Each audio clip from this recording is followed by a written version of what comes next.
style windows tend to be single glazed and can be a major source of heat loss in the home, leading to higher heating costs.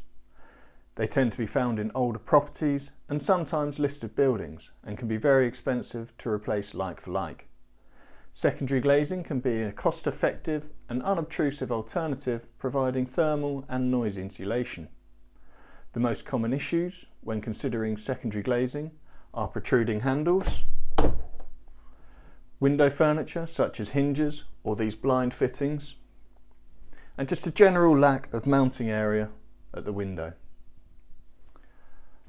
This is also a good time to check whether you need to draft proof the original window if the frames have warped slightly.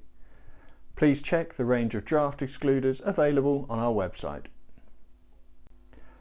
In this property, the windows are generally set deep within the frame, with good mounting area available here. This will insulate the whole window, including the metal frame, which can leak heat via drafts and conduction. The frame is deep enough to enclose these handles and creates a larger air gap for greater insulation and comfort with lower heating bills.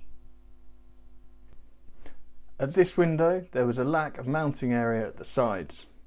In this case, the homeowner has fitted a small wooden batten to fit the secondary glazing onto. Older Crittall style windows do not always offer a good fixing surface, so wooden frames like this are a good way to overcome it, especially if you'd like to use a screw-down system such as Superglaze.